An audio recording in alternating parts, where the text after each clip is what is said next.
"Who shot you?" demanded the Sicilian Mafia boss after she stumbled into his restaurant bleeding. The rain wasn't just rain. It was a Brooklyn dismissal, a cold, sharp, penetrating wet that had soaked through the thin wool of my coat before I'd even made it to the subway. It was past 9 o'clock on a Tuesday, a night when the city felt hollowed out, the sound of my own heels clicking too loudly on the pavement. I clutched the strap of my messenger bag, pulling it tighter. The bag felt heavier than it should. And it wasn't because of my laptop. It was the thick accordion file pressed against the metal, the one with the bright red sealed sticker I'd noticed just before logging off, the one I was supposed to have filed in the archives, not glanced at, the one I definitely wasn't supposed to have read. But I had, in the quiet, tomb-like silence of the law firm, with everyone else long gone, I had opened it, and I had seen names that shouldn't be together, the name of a city prosecutor, linked with shipping manifests, and a list of girls, just their first names and ages. It was ugly. It was the kind of ugly that made my small, lonely life feel like a fortress. And I had just opened the gate. A paralegal at a small-time firm wasn't supposed to see things like that. I had shoved the file into my bag. I don't know why. To protect it? To expose it? Or maybe just because I was so terrified. I couldn't bear to leave it there, a bomb waiting to go off. I turned off the main avenue, onto my side street. The wind howled through the narrow canyon of brownstones, turning the rain into needles. I fumbled in my pocket for my keys, my head down. That's when I heard it, a car engine moving too slowly. I didn't look back, not at first. It was Brooklyn. Cars crawl, looking for parking, but there was no parking on this street. I risked a glance over my shoulder. A black sedan. Its windows were tinted so dark they looked like polished obsidian. It was the only car moving on the entire block. My breath hitched. My heart didn't just beat, it kicked. A hard, violent mule kick against my ribs. It was nothing, it was just a car. But it had been behind me for 3 blocks. I realized, keeping pace. I walked faster. My keys were in my hand now, the brass cold against my palm. My building was halfway down, just halfway. The sedan sped up, its engine a low, smooth purr that suddenly felt menacing. It pulled alongside me. I froze. The back window slid down with a faint, electronic whir. I couldn't see a face, just a void, a darkness inside. The sound was a sharp crack.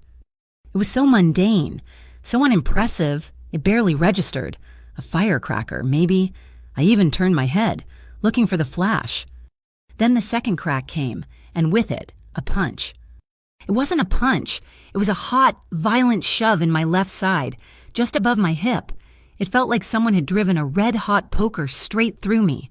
I gasped, but no air came. The pain was instant, searing, a blossom of fire that stole my breath and turned my legs to water. I stumbled, my hand flying to my side. It was wet, not just with rain. It was thick, warm. My keys clattered to the sidewalk. The black sedan sped off, its tires hissing on the wet street. It didn't even hurry. It just left. I was alone, and I was bleeding.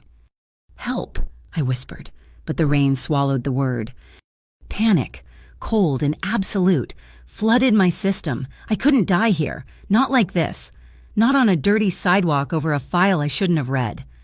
Instinct took over. I ran. I don't know where I was going, I just ran.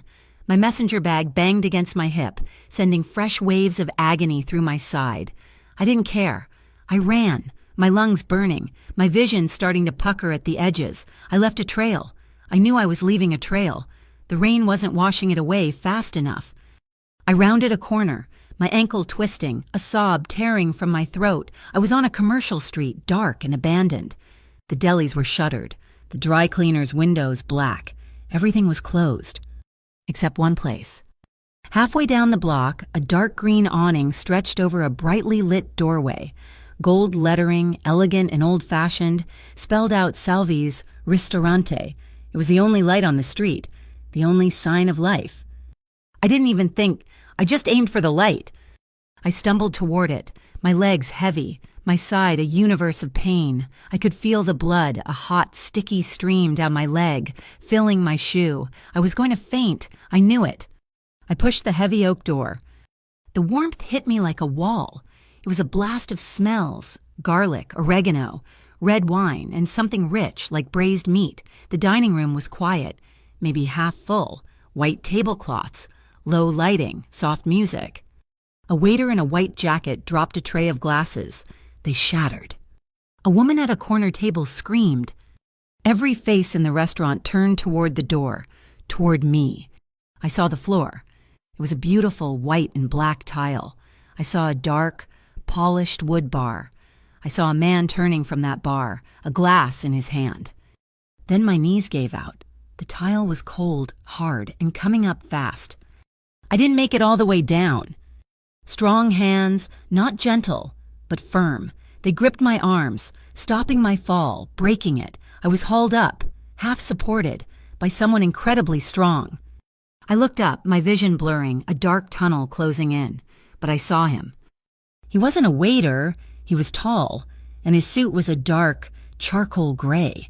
It was perfect. Not a drop of rain on it. He must have been in his mid-30s. Black hair, cut sharp, a strong jaw, a straight nose, and his eyes. They were the darkest I had ever seen, and they weren't looking at me with pity or fear. They were looking at me with pure, unadulterated intensity. He looked down at my hand, the one I had pressed to my side, the one now covered in blood. He looked at the spreading stain on my coat. His voice was a gravel-deep rumble, a demand, not a question. Who shot you? I tried to answer. I opened my mouth, but only a wet gurgle came out.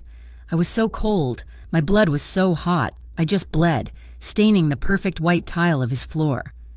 He didn't look away from me. He snapped his fingers. Nico. A man who looked like a smaller, stockier version of him appeared. Lock the doors, the man holding me commanded. His voice cut through the silence. Now. Nobody in. Nobody out. Check the street. Look for a black sedan. Boss, someone started. A waiter. Maybe. We should call an ambulance. The police. You call no one. The man, the boss, said. His grip tightened on my arm. He looked at the diners, who were frozen, watching.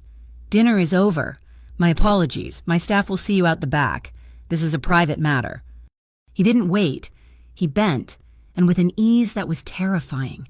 He lifted me. One arm scooped under my knees, the other secured behind my back. He lifted me as if I weighed nothing, as if I were a bag of flour. A small, stupid sound of protest died in my throat. Boss, the suite? It was Nico. His voice low, urgent. She's bleeding on the silk. Get Doc Russo. The man carrying me said. He was already moving, walking toward a staircase I hadn't noticed. Tell him I said now, and if he's not here in 10 minutes, go get him. He ignored the stairs. He ignored the whispers. He carried me up a carpeted staircase, away from the light, into a hallway that smelled of lemon oil and old money. My head lolled against his chest. The wool of his suit was rough, and he smelled faintly of cologne and something metallic. He kicked open a door and carried me into a dark room. He didn't turn on a light. He crossed the room and laid me down on something long and cool. A leather couch. Stay awake, he commanded, his face close to mine. I tried. I really did. I looked at his dark eyes, his sharp, unforgiving mouth, but the darkness was so soft and the pain was so loud. I can't, I whispered, and then I let go. I woke up to pain, a dull, throbbing, insistent ache in my left side. I was warm. I was in a bed. A real bed. The sheets were so soft they felt like water, and a heavy comforter was pulled around my waist. My eyes snapped open. This wasn't my apartment. This was not a hospital. The ceiling was high, almost 12 feet, with ornate plaster molding. Dull gray sunlight, the color of a hangover, pushed through heavy, dark green velvet curtains. I sat up too fast. The room spun violently, and a fresh, sharp stab of pain made me cry out, a raw, animal sound. I grabbed my side. I wasn't in my clothes. I was wearing a man's large, gray t-shirt. It smelled clean, like soap, and and him. I lifted the shirt, my hand trembling. A thick white bandage was taped to my skin, just below my ribs. It was clean. No, not clean. It was new. I could see the faint outline of stitches underneath. My messenger bag. It was on a chair across the room, intact. My clothes were gone. Panic, cold and sharp, climbed my throat. A man, a strange room, my clothes gone. Every ghost from my past rose up, screaming. "You're awake." The voice came from the corner of the room. I screamed. I didn't mean to. It was a sharp, terrified sound. I scrambled backward, pulling the comforter up to my chin, pressing myself into the massive wooden headboard so hard my spine ached. He was there, the man from the restaurant. He was sitting in a large leather armchair. He looked like he hadn't moved.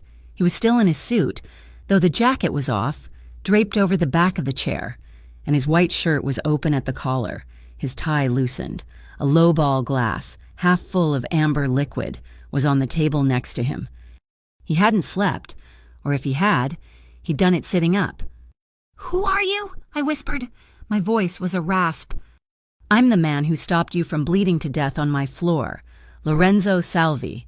He didn't get up. He just watched me, his dark eyes unreadable. "A doctor came. He took the bullet out. You were lucky. Another inch," he said. He shrugged. "It would have been different." Where am I? My heart was hammering so hard I thought the stitches would break. What did you do to me? His face hardened. The calm vanished, replaced by a flash of something cold. "I saved you. Now, you answer my question from last night? Who shot you?" I don't know." "Don't lie to me." He stood up. He was so tall, the room suddenly seemed small.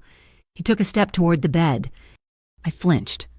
I didn't just flinch. I recoiled. I pressed myself harder into the headboard, my hand flying up, palm out, as if to block a blow I knew was coming. It was an old, ugly instinct, one I thought I'd buried. He stopped, mid-stride. He saw my hand. He saw my eyes. He saw the pure, unadulterated terror on my face. The anger in his didn't vanish, but it shifted. It settled. It cooled into something else, something calculating. He looked at me, really looked at me.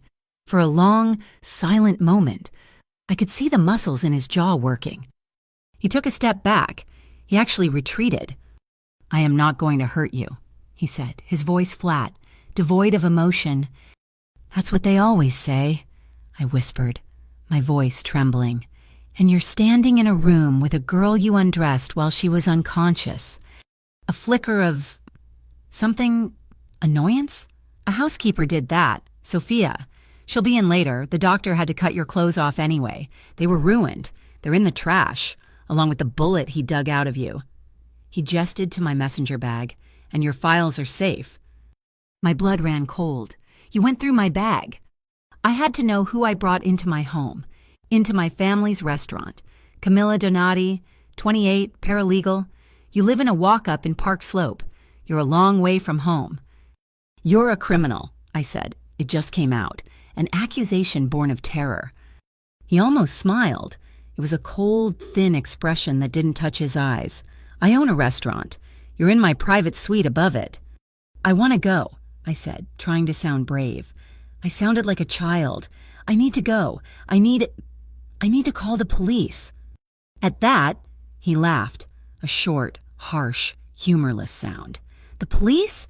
You think the police are your friends? Someone put a bullet in you on a city street. You think that was a random mugging? You were still wearing your watch. You still had your wallet. They weren't after your money, Camilla." He knew my name. Hearing him say it made my skin crawl. He was right. The thought terrified me. "No police," he said, his voice low, final. "Not unless you ask for them. And if you do, I can't protect you." "Protect me? From what? From who?" "That," he said, sitting back down in the armchair, crossing his legs, "is what you are going to tell me."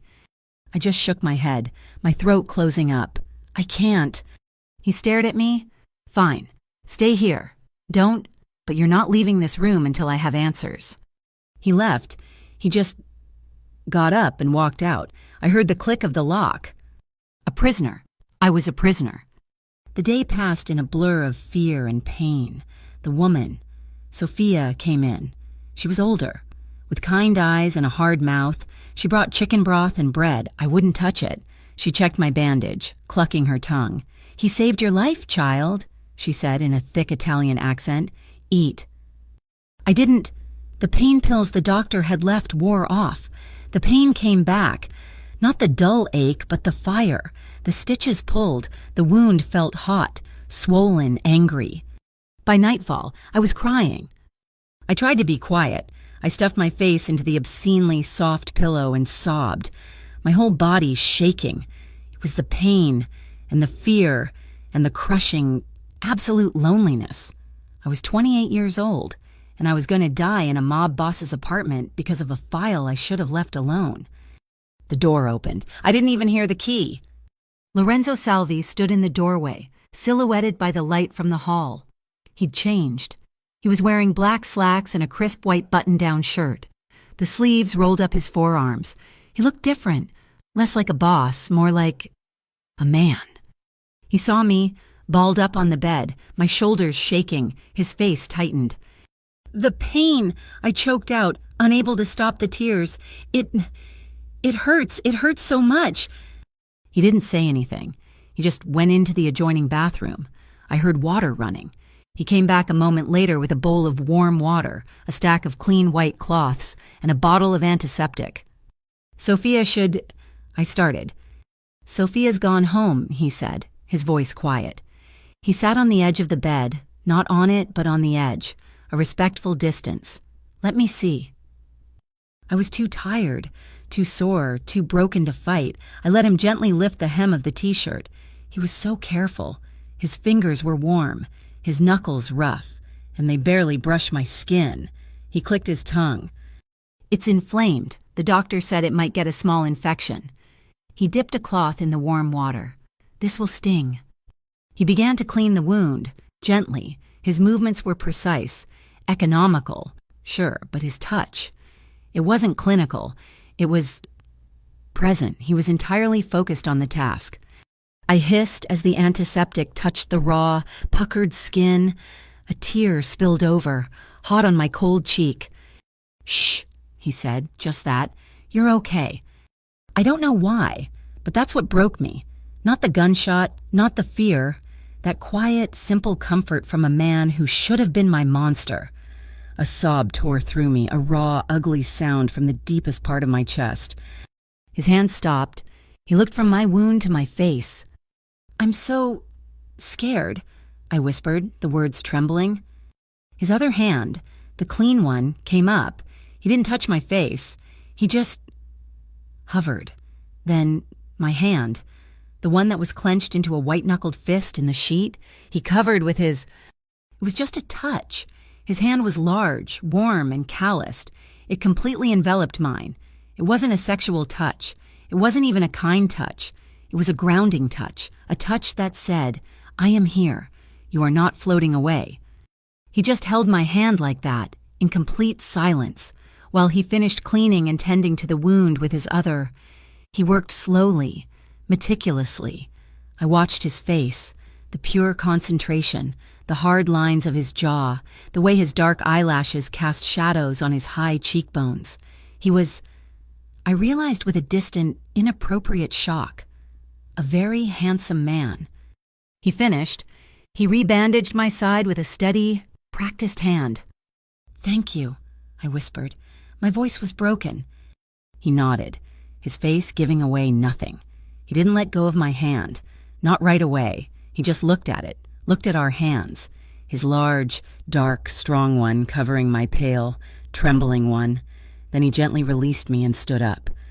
"The doctor left stronger pills. Take them." He put 2 white pills and a glass of water on the nightstand. I took them, my hand shaking. The exhaustion was pulling me under. Heavier than the pain, heavier than the fear.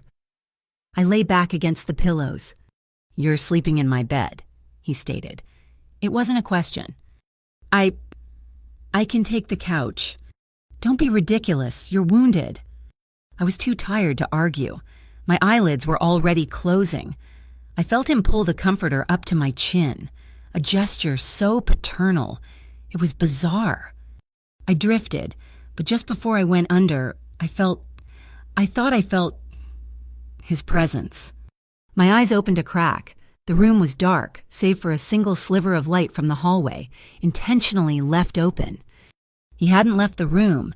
He was in the armchair in the corner, the one he'd been in that morning. He was just sitting there, watching. Not like a creep, not like a predator, like a guard.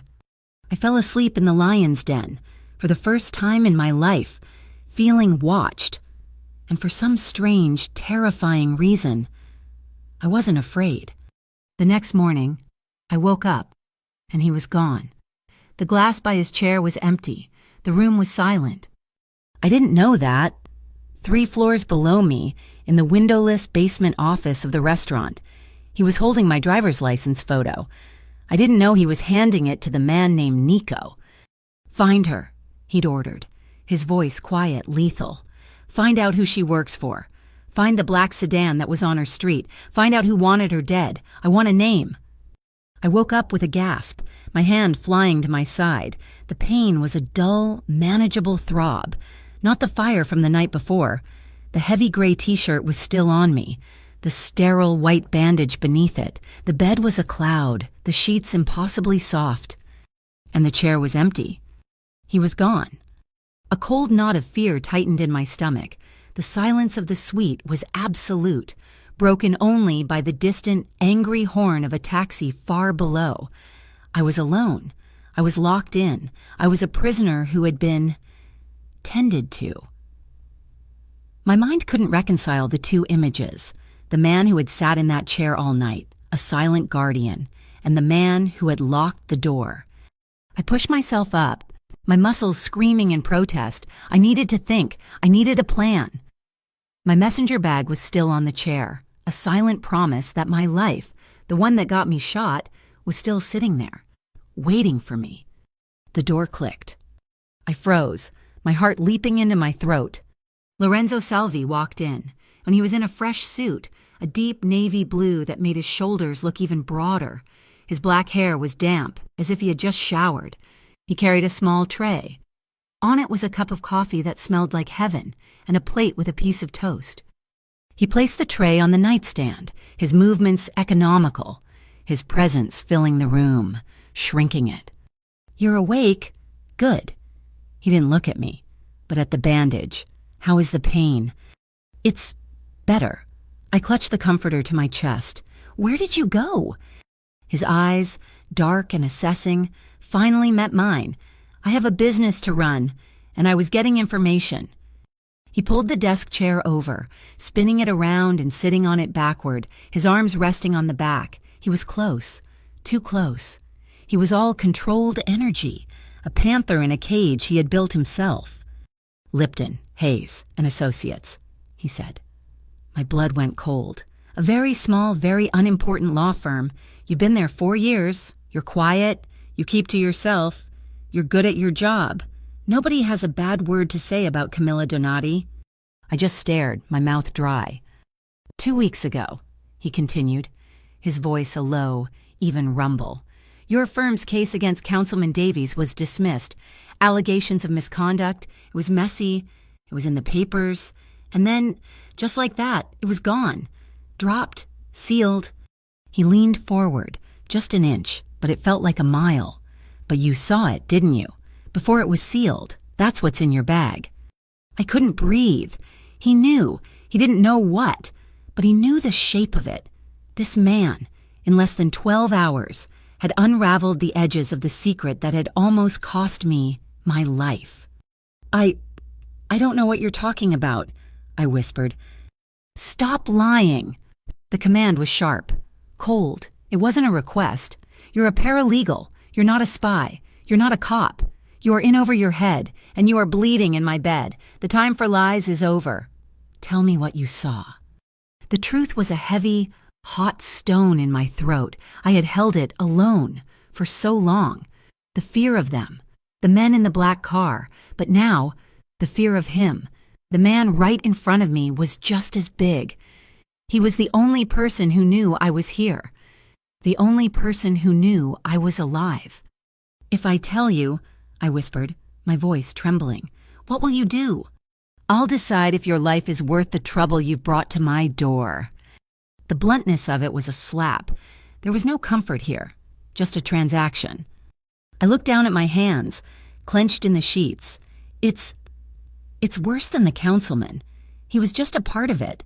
I took a shaky breath. I was filing. Late. I saw the box. It was mislabeled, supposed to go to the archives, but it was the original discovery for the Davies case, and there was a file inside it that wasn't on the index. A red file, sealed. I looked up, meeting his intense gaze. I opened it. He nodded, patient, and it wasn't just Davies. It was a prosecutor, a sitting district prosecutor. When my voice cracked, his name was on everything: shipping manifests, invoices for container rentals, and a list of girls. Lorenzo's face, which had been so perfectly neutral, tightened. The muscles in his jaw stood out in sharp relief. What kind of list? First names, ages, 15, 16, 17. It was a trafficking ring. They were using the Port Authority, and the prosecutor was... He was a client? No. He was a partner. He was making cases disappear. He was protecting them. I finally said it. The ugly, terrible secret was out, hanging in the air of the opulent room. Lorenzo Salvi said nothing. He stood up, walked to the window, and pushed back the heavy velvet curtain, staring down at the Brooklyn street below. The light hit his profile, and he looked like something carved from stone. "Dirty cops," he said, his voice so quiet I barely heard it. "Political enemies. A prosecutor." He turned his head, looking at me over his shoulder. His eyes were flat, cold, dead. "You didn't just stumble into a messy case, Camilla. You stumbled into a war, and you took their ammo." I started to cry, silent, hot tears that I couldn't stop. I didn't mean to. I saw it, and I couldn't just put it back. I thought I could give it to someone. A reporter, the FBI. "The FBI?" he scoffed. "You think they're clean? You think the prosecutor doesn't have friends? You're lucky you're not at the bottom of the East River." He turned away from the window, and I saw it. I saw the calculation. His hand went to the back of his neck, rubbing it. He was debating. He was deciding. He was deciding my fate. "This is not my business," he said, mostly to himself. "This is not my world." "Please," I begged, the word tearing out of me. "Please, you can't. You can't make me leave. They'll kill me. They will kill me." He looked at me, his face a mask of cold control. "You're right, they will." He stared at me for a long, agonizing moment. I felt like a bug under a microscope. He was weighing my life against the trouble I brought, and then he sighed. A deep, frustrated sound. "Eat your toast, Miri Naus," he said, nodding to the tray. "You're not going anywhere for now." He left me with that. Not a promise of safety, a postponement of danger. For 2 days, I was a ghost in his suite. Sophia, the housekeeper, brought me food. She brought me a set of plain gray sweatpants and a new t-shirt. They were soft, expensive. Probably his. I did nothing but sleep and stare at the wall, the wound in my side healing, the wound in my head festering. Lorenzo was absent. I heard him, sometimes, in the other room, his voice. Low and angry on the phone, the muffled sounds of visitors, men with rough voices, Nico. I was healing, and the healing made me restless. I was a prisoner, a protected prisoner, but a prisoner nonetheless. I couldn't stay here. I had told him everything. I was a liability. Sooner or later, he would see that. A man like him didn't collect strays. He cleaned up messes. On the 3rd night, I made my decision. I waited until I heard him leave. I heard the front door of the suite close, heard the unmistakable click of the lock. My heart hammered, now! I swung my legs out of bed. The room spun, but I grabbed the bedpost, steadying myself. The pain in my side was a sharp, pulling sensation, but not the fire from before. I could move. I dressed quickly in the gray sweatpants. I pulled on my own sneakers, which Sophia had cleaned and left in the closet. I grabbed my messenger bag. The file was still inside. It felt like it weighed 100 pounds. I crept to the door. I put my ear against the wood. Silence. With a trembling hand, I twisted the knob. It was locked, of course. But I had spent my life around difficult men. I knew things. I went into the bathroom, opened the cabinet. I took a bobby pin from a small dish. Sophia's. Probably. My hands were shaking so badly I dropped it twice, but I knew how to do this.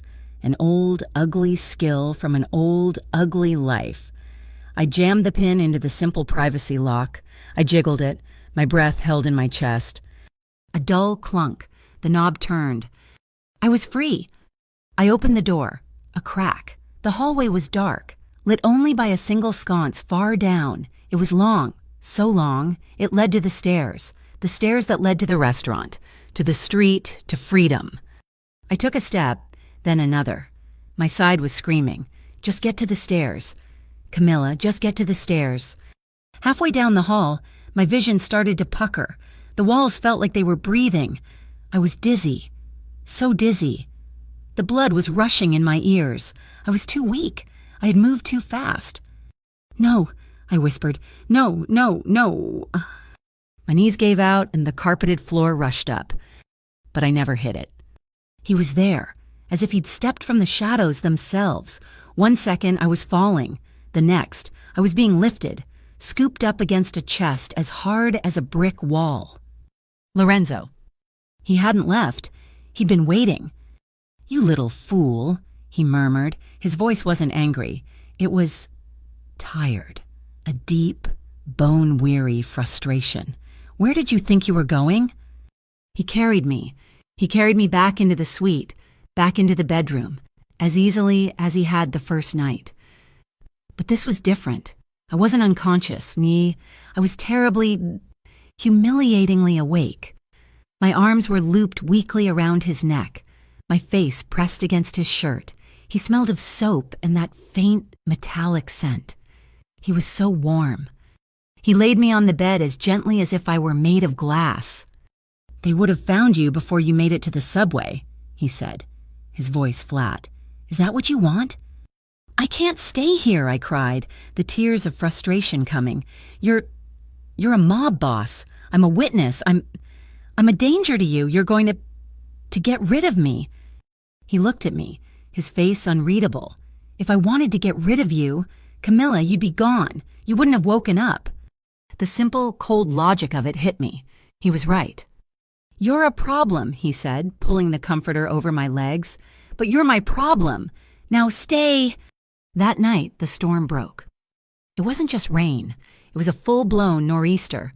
The wind howled against the windows, a high-pitched, mournful sound. Rain lashed the glass in horizontal sheets. It was as if the city was trying to wash itself clean. It also meant no one was going anywhere. He didn't leave the suite, and I was too weak to try again. We were trapped, together. The silence was a third person in the room. Heavy and awkward, I sat on the couch in the sitting area, wrapped in a blanket. He sat in the armchair, reading a thick, leather-bound book. He didn't seem to notice the storm, or me. Around 8, Sophia bustled in, her face a mask of disapproval at the weather. She set up a small table between the couch and his chair. She brought dinner, not just broth, a rich, fragrant stew, fresh bread, a bottle of red wine. She poured 2 glasses, gave Lorenzo a look, and left, locking the door behind her.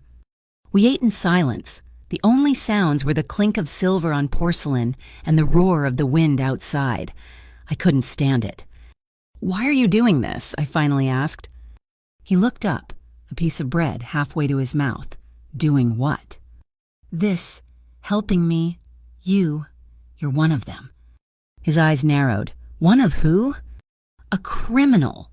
You're a mob boss. That's what you are, isn't it? I was trembling, but I couldn't stop. How can you sit there judging them? The prosecutor, the councilman. You're no different. You hurt people. You break the law. You're just as bad. He put his fork down. Very slowly, he put his bread down. He took a sip of wine, his eyes never leaving my face. The look in them was so cold it chilled me to the bone. "We are nothing alike," he said, his voice a low, lethal whisper. "How?" I challenged, emboldened by my own fear. "Crime is crime, bad is bad." He almost smiled. "You think the world is that simple? You think it's just good and bad? My world has rules. It has lines. It has a code. What I do for my family, for my people. What they do," he spat the word, "they do for their own sick appetites. They are chaos. They prey on the weak, on the unprotected." He leaned forward, and the intensity in his gaze was terrifying. It was a fanatic's gaze. "I don't touch children," he said, each word a spike of ice. "I don't touch women, and I kill those who do." I just stared at him, my breath caught in my throat. He wasn't boasting. He was stating a fact, a creed. He was a monster, yes. I had no doubt of that. But he was a monster who drew a line in the sand, and the men I was running from, the men who trafficked in 16-year-old girls, they lived on the other side of that line. The air in the room was thick, charged with the storm outside and the confession inside. He stood up, walking to the window, staring out at the maelstrom. The tension was unbearable. I don't know what possessed me, but I stood up, too. I walked over to him, standing a few feet away, watching the rain lash the glass. "You're brave," he said, his voice soft, not looking at me. "But you're in a world you don't understand. You don't belong in their world, Camilla." He turned his head. "And you're not ready to fight alone." He was so close. I could feel the heat radiating from him. He lifted his hand, his fingers tracing the line of my jaw. So lightly. His thumb was rough. He brushed a stray piece of hair from my cheek, his touch surprisingly gentle. My heart was going to beat out of my chest. He was right. I was alone. I was terrified. And this dangerous, violent man was the only thing standing between me and them. I did it. I don't know why. Maybe it was gratitude. Maybe it was the wine. Maybe it was the desperate, crushing need to feel safe, just for 1 second. I leaned in. I stood on my toes, and I kissed him. It was soft. My lips were trembling. It was hesitant. A question. He froze. His entire body went rigid. His hand on my cheek stilled. He pulled back, just an inch. His dark eyes wide, searching mine. He looked shocked. He hadn't seen it coming. I felt a wave of humiliation. I started to pull away. I'm sorry. I shouldn't. A low sound rumbled in his chest. A groan. "No," he growled. "You shouldn't have." And his mouth was on mine. It wasn't a question. It was an answer. It wasn't gentle. It was a drowning. His hand, the one that had been on my cheek, tangled in my hair, gripping the back of my head, holding me in place. His other arm snaked around my waist, yanking me against him, flush against his hard body. It was a kiss of pure, controlled violence. It was hot and deep and demanding. It stole my breath, my thoughts. All I could feel was him, the heat of his mouth, the rough stubble on his jaw, the solid wall of his chest. I wasn't a participant. I was a casualty, and then I wasn't. My hands, which had been in fists at my sides, flew up. Grabbing the front of his shirt, I clung to him, I kissed him back. I met his hunger with my own desperation. It was a raw, frantic, wordless conversation. His hand on my waist moved. It slid up my back, under the t-shirt. His warm, calloused palm flat against my bare skin. A jolt, pure and electric, shot through me. I gasped against his mouth. He took that as an invitation. He deepened the kiss, his tongue sweeping my mouth. He was possessive. He was claiming. He was everything. His other hand was on my hip, pulling me closer, and I could feel the hard ridge of his desire against my stomach. I was fumbling with the buttons of his shirt. He was pushing my t-shirt up, his fingers brushing the edge of the bandage on my side. The touch was fire. It was all heat and breathlessness and the roar of the storm in my ears. And then the ghost came. The feeling of a man's hands on me, the loss of control, the panic, the old ugly memories. It was too much, too fast. I ripped my mouth from his. I shoved at his chest, hard. No! I scrambled backward, falling against the couch, my breath coming in huge, panicked sobs. No, I can't. I'm sorry. I can't. Lorenzo stood there, his chest heaving. His shirt was unbuttoned, his hair a mess from my hands. His eyes were dark, almost black, with a desire so raw it was terrifying. He looked furious. I cowered, waiting for the anger, waiting for the blow. But the anger faded. The desire cooled. It was banked, hidden away. He saw my face. He saw the sheer animal terror. He held up his hands, palms out. "Okay," he said, his voice rough. "Okay, va bene. It's okay." "I'm sorry," I sobbed, curling into a ball on the couch. "I'm sorry, I've never felt safe before." The words were out before I could stop them. The ultimate, horrifying paradox. This man, this killer, was the only one who had ever made me feel safe, and I had just thrown myself at him, only to break. He didn't speak. He just walked over, his movements slow.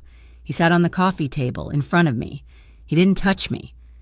"You're safe, Camilla," he said, his voice quiet. "I told you. I'm not them." "I know," I cried, the tears streaming down my face. "I know, that's why I don't know what's wrong with me." "Nothing is wrong with you," he said. He reached out, slowly, and just put his hand on my head, his fingers threading into my hair. It wasn't sexual. It was comfort. He sat there, in the quiet. As I cried, he just sat there, his hand on my head, until the sobs quieted into shudders. The exhaustion hit me like a physical blow, the pain in my side, the emotional terror. It was all too much. "Shh," he said. "Sleep." He didn't move. He just let me be. And I fell asleep, curled up on his couch, with the sound of the storm raging and the weight of his hand in my hair. Far below them, on the street, the storm sheeted over the windshield of a black Escalade. It had been there for an hour. Across the street, a second one sat, its engine idling, its windows dark and observant. They were watching the building. They were waiting. I woke up on the couch, my neck stiff, a soft cashmere blanket draped over me. The storm had passed, leaving behind a sky of bruised purple and a city that felt unnervingly silent. The suite was empty. The glass of wine from last night was gone. The dishes were cleared. He was gone. A familiar, cold dread seeped into my bones. I was alone. After that. After I had broken down and he had... What? Comforted me? And before that, the kiss. The way he had held me. The heat. The demand. And the way I had panicked. I was a fool. A stupid, naive fool. I scrambled off the couch, my bare feet cold on the hardwood floor. My side ached, a dull, pulling reminder. He'd seen my weakness. He'd seen all of it. My past, my fear, my pathetic, broken response to a man's touch. And now he was gone. What did that mean? Had I disgusted him? Had I become too much trouble? The thought that he had left, that the lock was on the door, that I was just a liability he was tired of, sent a new wave of panic through me. I was being kept. I was his... What? His project? His prisoner? Was he off deciding my fate, finding me a nuisance he needed to discard? I paced the living room, my mind racing, spinning out of control. I went to the door. I put my hand on the cool brass knob. I didn't even try to turn it. I knew it was locked. I was trapped.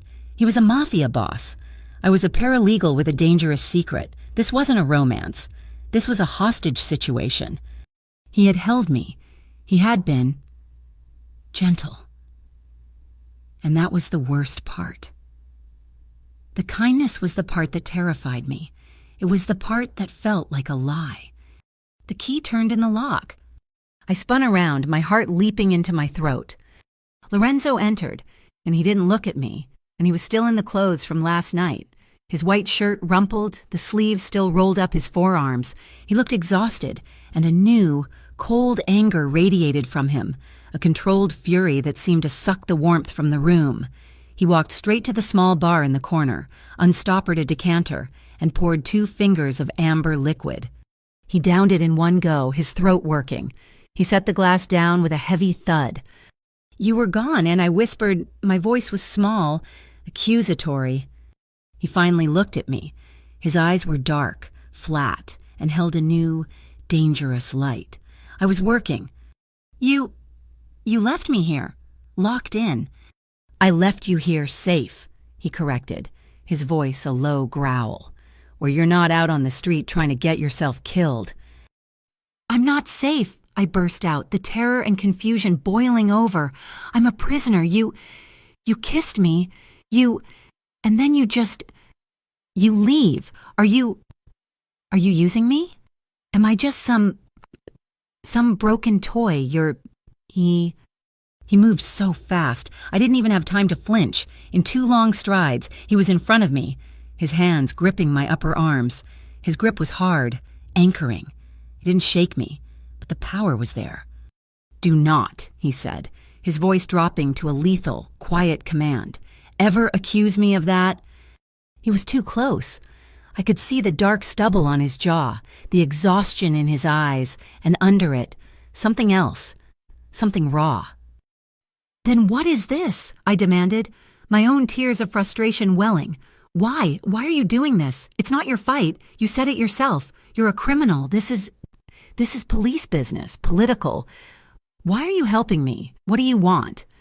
His eyes bored into mine. The grip on my arms tightened, his fingers digging into my skin. Not to hurt, but to make me listen. "You want to know why?" he hissed, his face inches from mine. "You really want to know? It's not about you, Camilla." The words were a cold slap.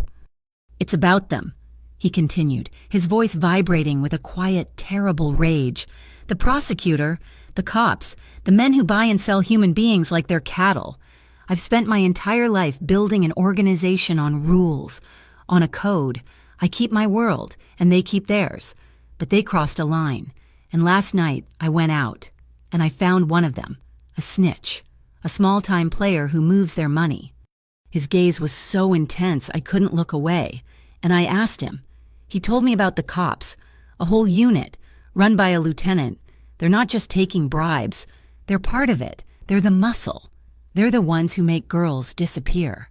He let go of one of my arms, his hand balling into a fist at his side. I've seen men like them win.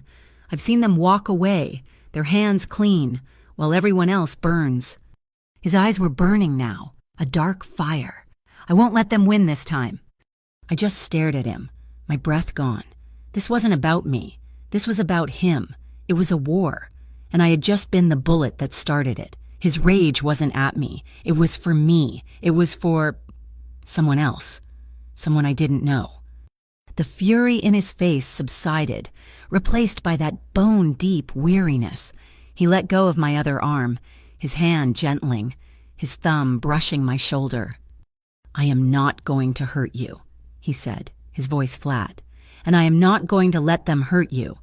But you are going to stay here, and you are going to do exactly what I say. Do you understand me?" I could only nod, my throat too tight to speak.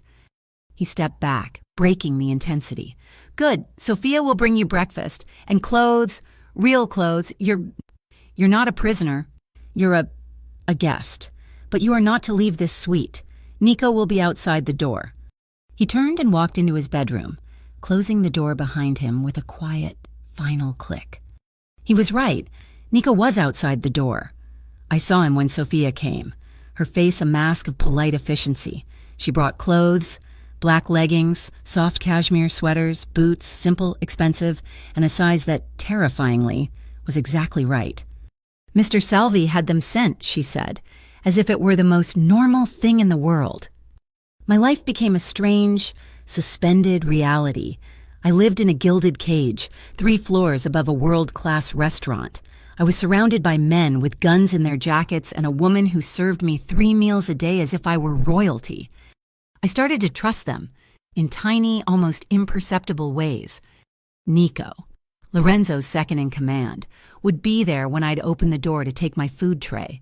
He was stocky, with a permanently worried expression, but his eyes were quick. "Morning, Miss Donati," he'd say. Just a polite nod. "Good morning, Nico." I'd reply, "One day," I asked, Is he okay, Mr. Salvi?" Nico's expression didn't change, but his eyes softened. Just a fraction. "The boss, he's managing.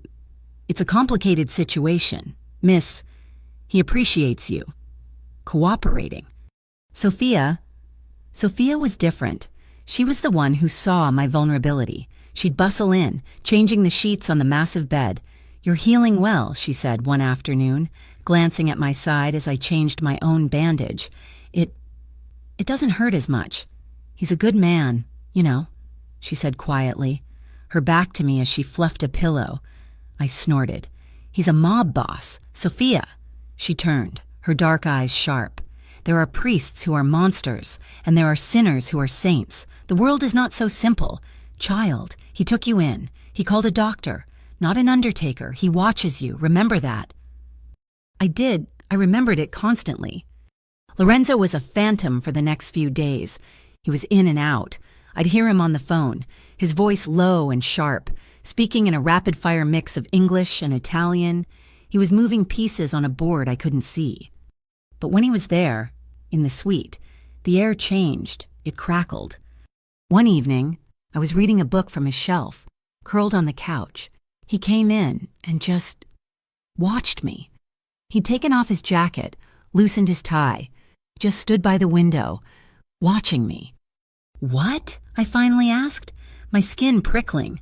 "You're a bad liar," he said. "What are you talking about?" "When you're scared," he said, walking over. "You pull at the hem of your shirt. You did it the first night. You did it when you lied about the file. You're doing it now." My hand flew away from the sweater's hem. He nodded, a flicker of a smile. "See? You're an open book." "And you're not," I shot back. "It's better that way." The next day, he came into the living room, and he was holding a gun. My blood ran cold. I stood up, my heart hammering. What is that?" "It's a Sig Sauer," he said, his voice all business. He placed the heavy, black piece of metal on the coffee table. It looked obscene on the polished wood. "And you're going to learn how to use it." No, I can't, I won't, I hate those." "I don't care," he said, his voice flat. "I can't be here 24 hours a day. Nico can't be in the room with you. You're a target, Camilla. And a target who can't fight back is a victim. I will not have you be a victim." He was right. The thought of it made me sick. But he was right. "The only way I can protect you," he said, his voice low, "is to make you dangerous." He took me downstairs, not to the restaurant through a service elevator down to a sub-basement. It was concrete and steel. And at the end of a long corridor, there was a heavy, soundproof door, a shooting range, private, clean, smelling of gunpowder and oil. He was a patient teacher, terrifyingly patient. He made me hold it, the weight of it. "It's heavy," I whispered, my hands trembling. "Respect it. Don't fear it," he commanded. "Fear makes you stupid. Respect makes you careful."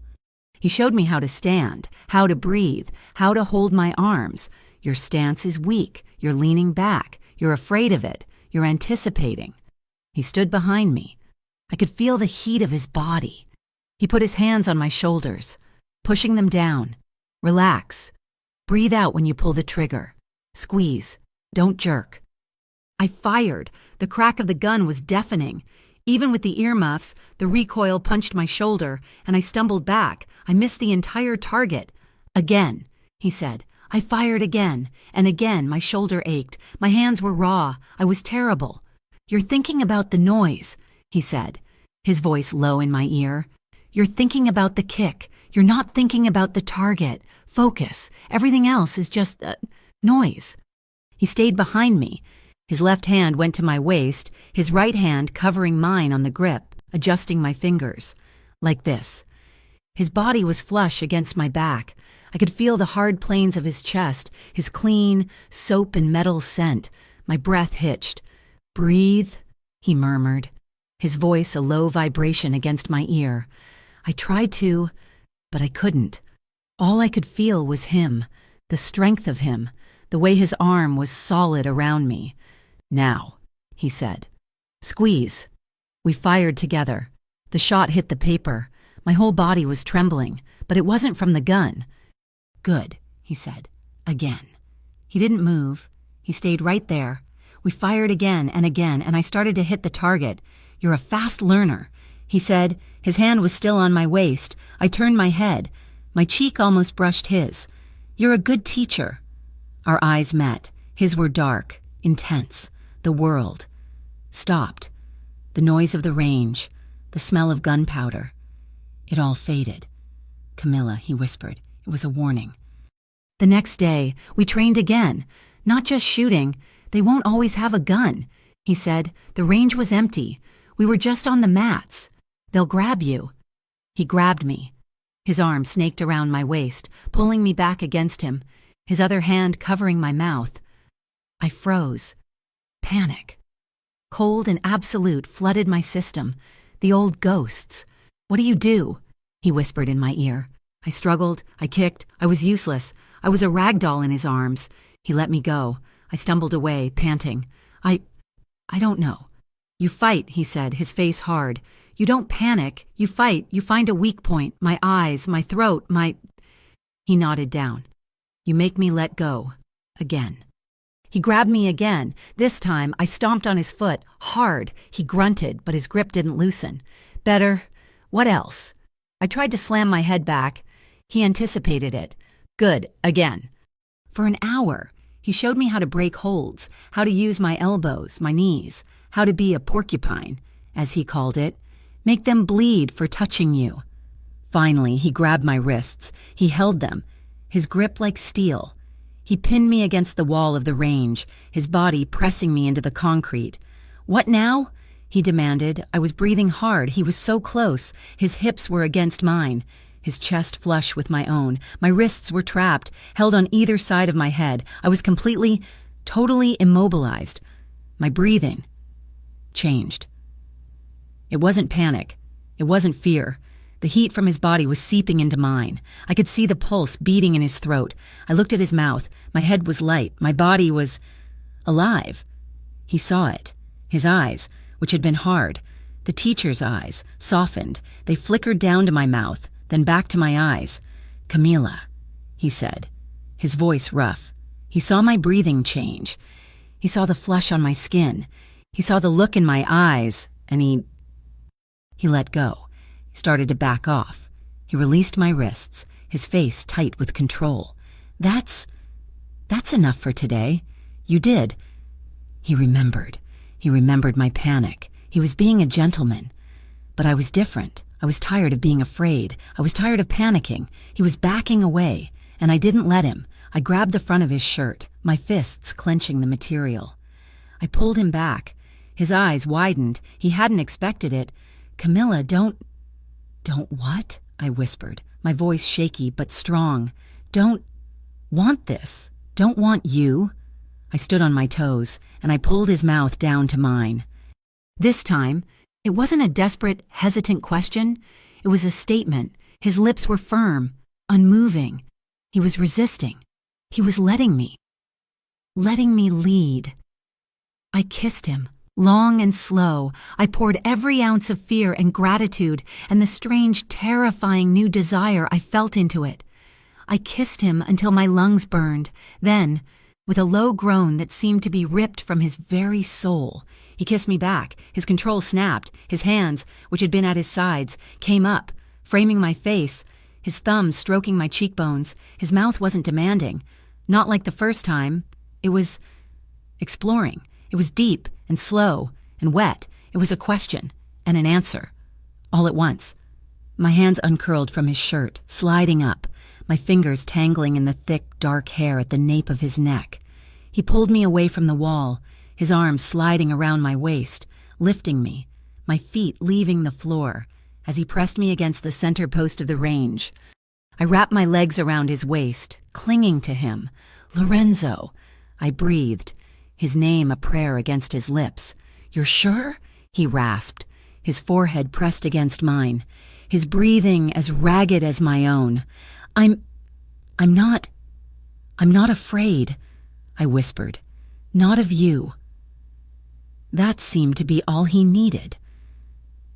His mouth was on my throat, his lips and teeth tracing a hot line down my neck, sending shivers through my entire body. I arched back, giving him access. His hands were everywhere. They were strong and sure. One hand held me pinned to the post, his arm a steel bar around my back. His other hand slid up, under my sweater. I sucked in a breath. His calloused, warm palm was on my stomach. It moved higher, his fingers tracing the edge of my bra. It wasn't rushed. It was worship. This was what was different. It wasn't the frantic panic of the storm. This was slow. This was deliberate. This was trust. I wanted him. Camilla Donati, the girl who flinched from shadows, wanted this dangerous, complicated man. He fumbled with the hem of my sweater. I pulled back, breaking the kiss. I pulled the sweater over my head, my hair tumbling down. I tossed it aside. His eyes were black. They roamed over me, my simple black bra, the pale skin, the white bandage still starkly visible on my side. His hand came up, his fingers tracing the edge of the bandage. He didn't touch the wound. He just traced the tape. His face was unreadable. He hurt you, he whispered. You saved me. I replied. I leaned in and kissed him again. And this time, there was no hesitation. There was no holding back. It was a raw, emotional flood. It was the bruising on my soul meeting the anger in his. It was desire. Yes, but it was a release. It was a drowning. He held me, his hands tracing the lines of my back, his mouth devouring mine. It was a silent, desperate promise. He was claiming me. I was letting him. I was claiming him back. We stayed there, in the cold, concrete basement, for I don't know how long, time. It just stopped. It was just heat and touch and breath. He carried me back upstairs. He didn't take me to his bed. He took me to mine. The bed that had become mine, in the suite that had become my sanctuary. He laid me down. His movements slow, deliberate. He never broke eye contact. He fell asleep. Hours later, the moon high in the sky. He was on his side, his arm slung possessively over my waist. I was curled against his chest, my head on his shoulder. My skin was bare. His was bare. I had traced the old, faded scar on his ribcage. He had traced the new, healing one on mine. I was half awake, drifting in that perfect safe space between sleep and consciousness. He was whispering. I thought he was talking to me, but his eyes were closed. He was asleep. He was whispering in Sicilian. The words were soft, a guttural murmur against my hair. Anima mia. I didn't know what it meant.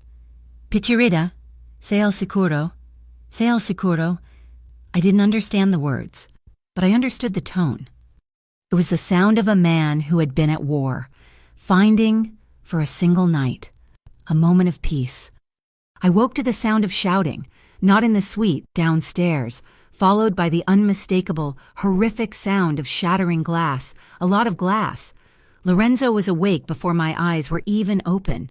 He moved like a panther, rolling off the bed, grabbing his slacks. He was at the door, pulling on his shirt in seconds. What is it? I said, pulling the sheet up to my chin. Stay here, he commanded. Don't move from this room. His phone buzzed on the nightstand. He snatched it up. Nico. He listened. His face, which had been soft in sleep, turned to stone. What was it? He said, his voice flat. He listened again. A photo? He was silent. Then his voice dropped to a temperature so cold it made me shiver. I'm coming down. Lock the front. Nobody touches it. He hung up. He looked at me. Lorenzo, what's happening? Someone threw a brick through the restaurant window, he said, his voice devoid of all emotion. Oh my God, was anyone? It's 6 a.m, he said. The restaurant is empty, but it wasn't a random act. What do you mean? He walked over to the closet, pulled out a suitcase. He threw it on the bed. It was a warning. He met my eyes. The brick was wrapped in something. A photo. My blood ran cold. A photo of you, he said. A picture of you. Walking into your office. Taken last week. They knew I was here. They knew who had me. Pack your things, Lorenzo said, his voice hard, final. We're leaving, now. Where are we going? He looked at me, his face a mask of cold fury. Somewhere they can't find you, somewhere safe. I have an estate on Long Island. We're going there. He was no longer my teacher. He was no longer my lover. He was the boss, and his fortress had just been breached. The estate on Long Island was beautiful. It was the kind of beautiful that hurt to look at, all old stone, climbing ivy, and windows that stared out at a restless gray ocean. It was a fortress, far grander than the suite above the restaurant, with high, echoing ceilings and floors so polished they looked like dark water. And it was the loneliest place I had ever been in my life. We had been here for a week of silence, broken only by the cry of gulls and the sound of Lorenzo's voice, low and angry, in his study. He didn't leave. He didn't have to. The war came to him. He was a phantom. After that night in the basement, after he had whispered in Sicilian and held me like I was an anchor, he had receded. He was present, but he was gone. He was the boss, consumed by the crisis I had brought to his door. He spent his days in a vast mahogany-paneled study, a phone seemingly fused to his ear. Nico and other men I didn't know came and went in dark sedans, their faces grim, their meetings quiet and urgent. I was left alone. I was safe. I was a ghost in his castle. I would see him at night. He would come out of the study, his face etched with exhaustion, his tie ripped off, his shirt open at the collar. He would find me, curled on a sofa in a cavernous living room, reading a book I couldn't focus on. He would just stop. He would watch me, his expression unreadable, a muscle working in his jaw. You should eat, he would say, his voice rough. I did. A housekeeper came.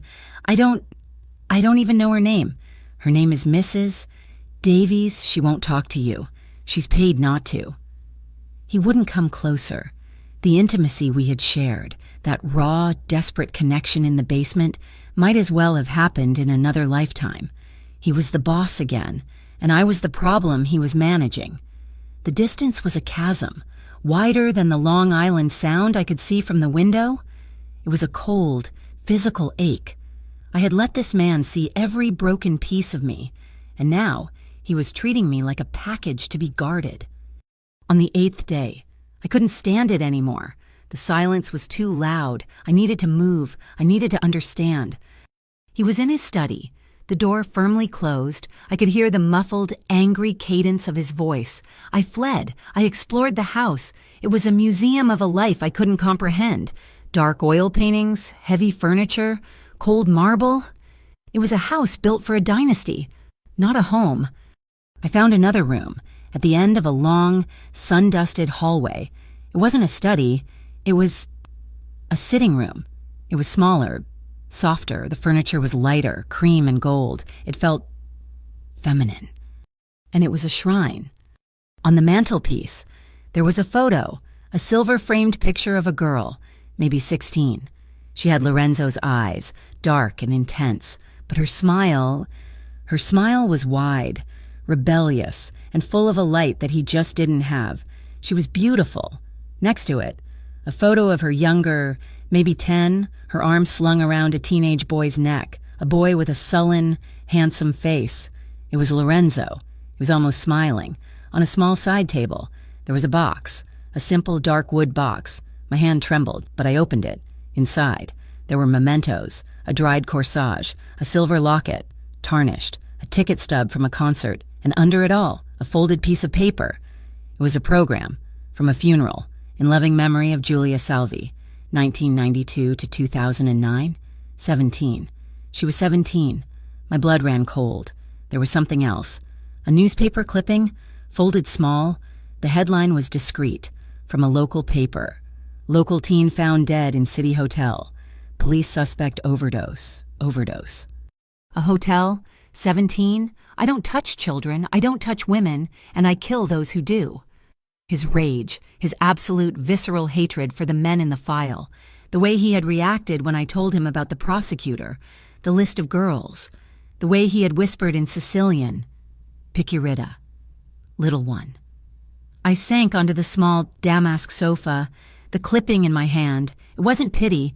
He wasn't helping me because he was a good man, or because he felt sorry for me. It was guilt.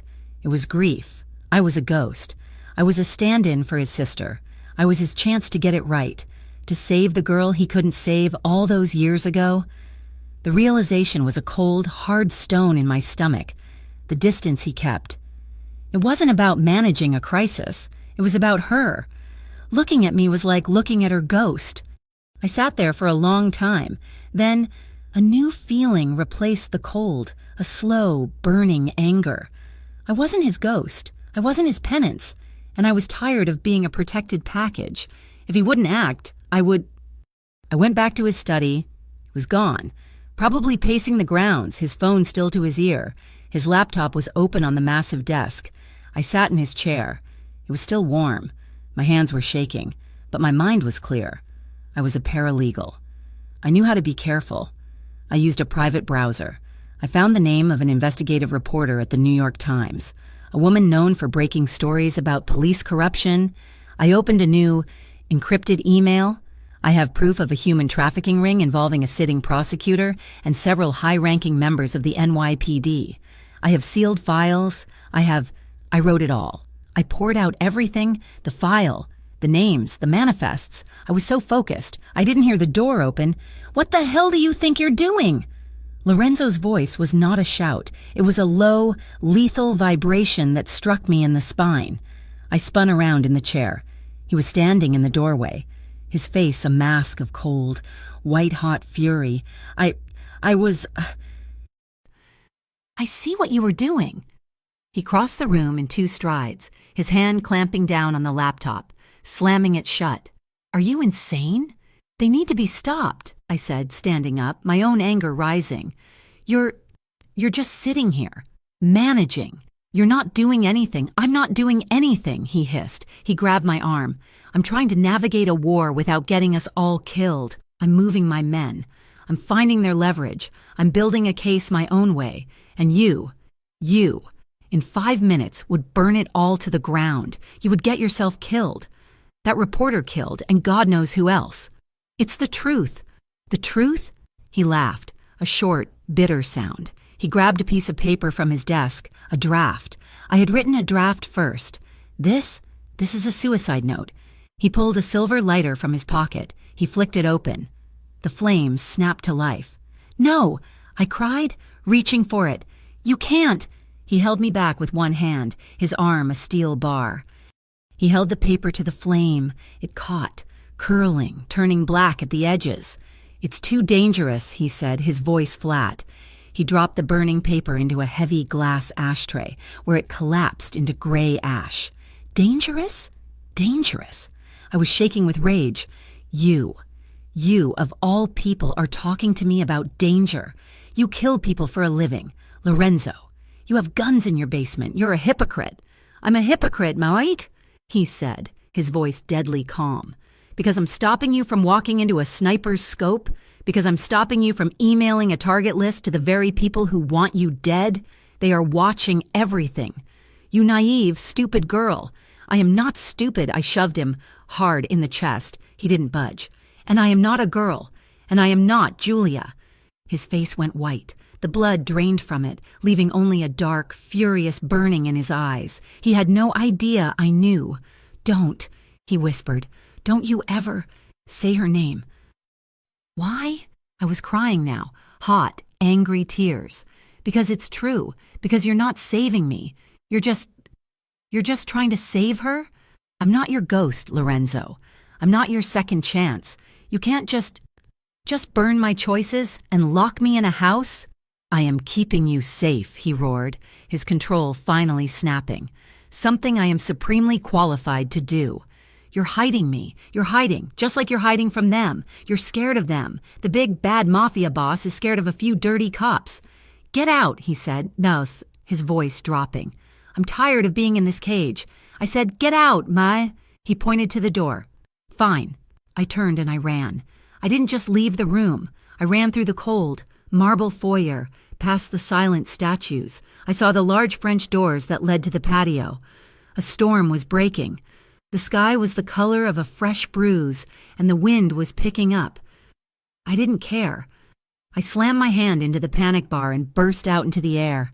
It was cold.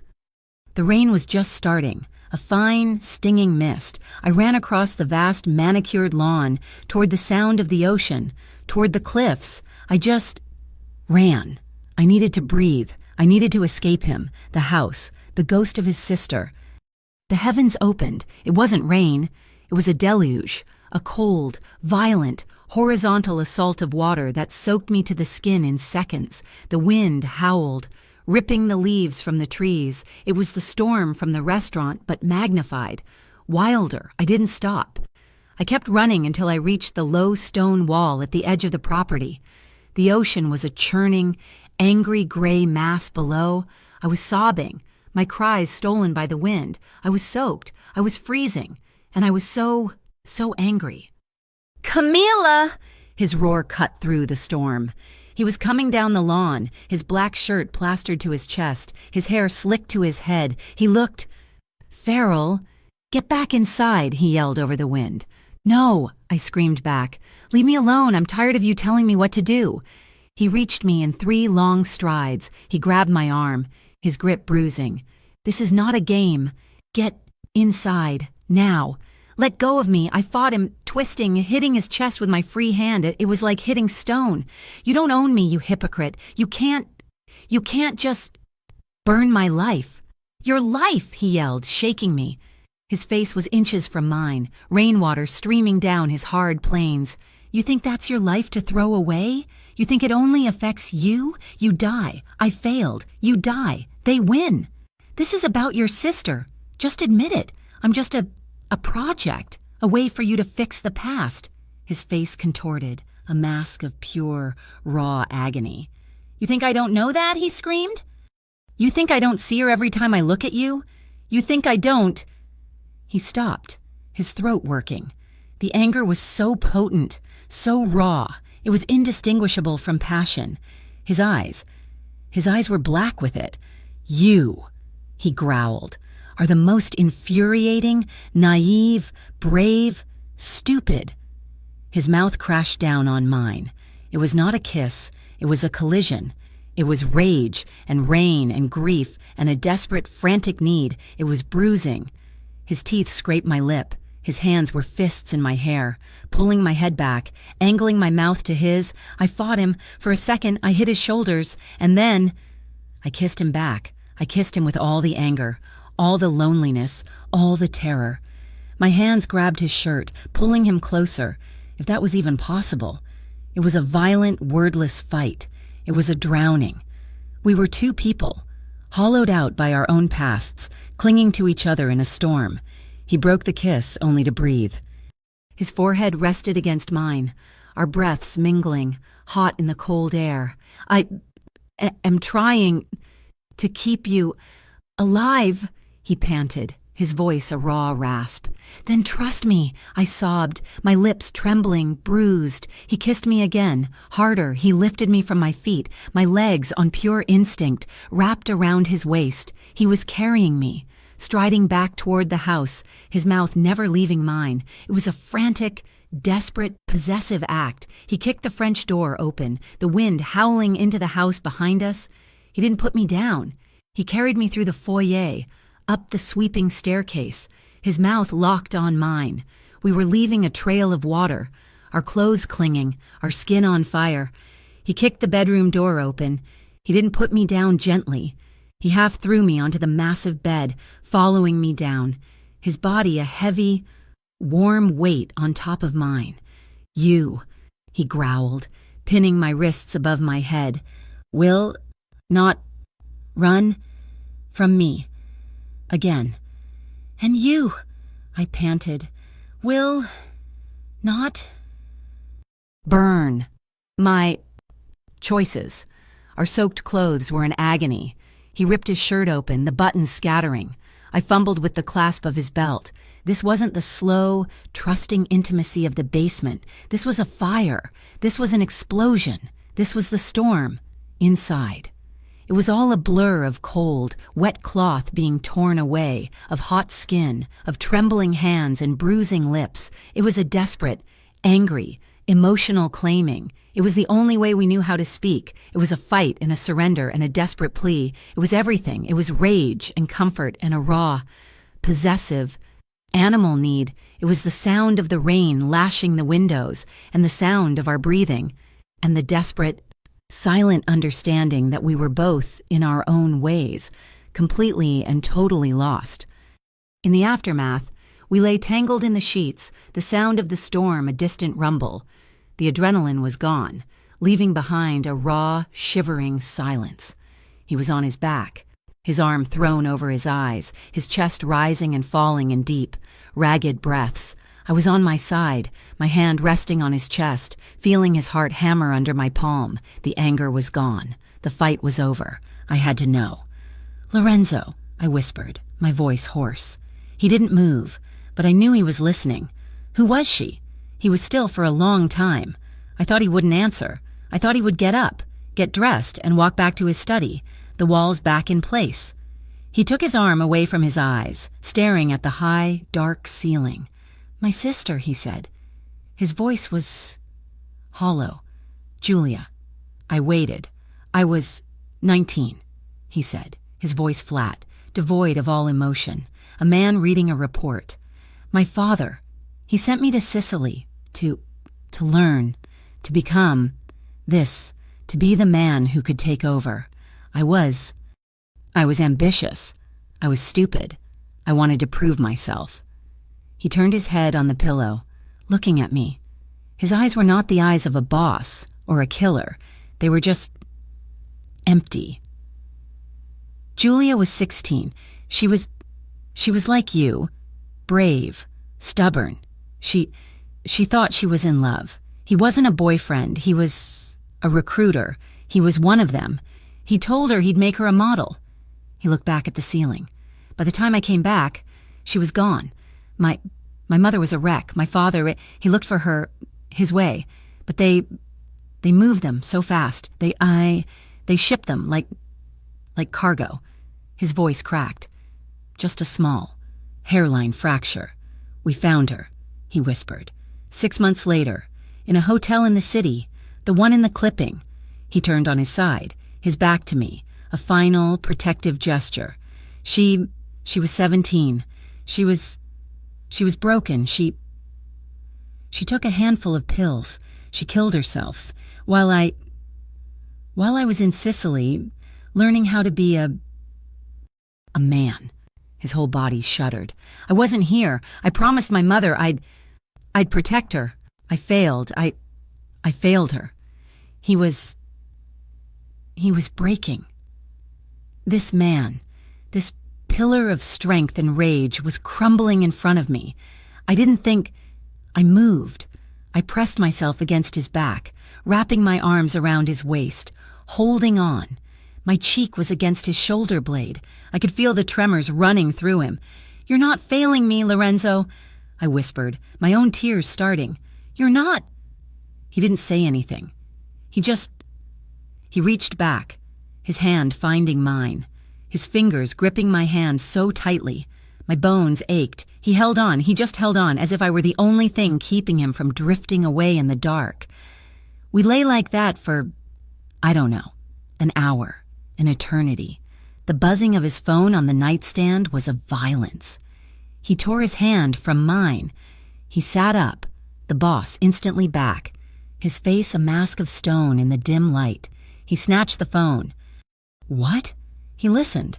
His body went rigid. "A bounty? From who?" He was silent. His eyes were flat, dead. "The lieutenant," he said. Not a question. He listened again. "Who? My co-worker. How in the—" He looked at the desk, at the laptop I had used. The letter. Damn it, they were tracking her. They saw her reach out. He hung up, his thumb pressing the screen. Hard. He turned to me. The grieving brother was gone. The killer was back. That was Nico, the NYPD lieutenant. The one from your file. He's put a bounty on your head. Open contract. Anyone in the city. And he found you. He found us. Because he's using someone at your old firm. They tracked your email. They know you tried to talk. The old fear was there. A cold, sharp spike. But it was different. It was overlaid with a new, cold anger. My anger. We can't run, I said, sitting up, pulling the sheet around me. You can't hide me forever, Lorenzo. They'll always be looking. They'll always be hunting me, hunting us. I looked him in the eye. We have to stop them. We have to end this. Not just for us, for Julia, for all of them.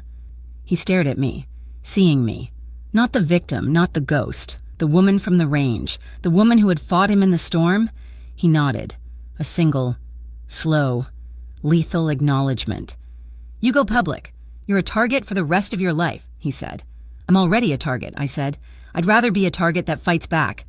A slow, cold smile touched his lips. It was the most terrifying, beautiful thing I had ever seen.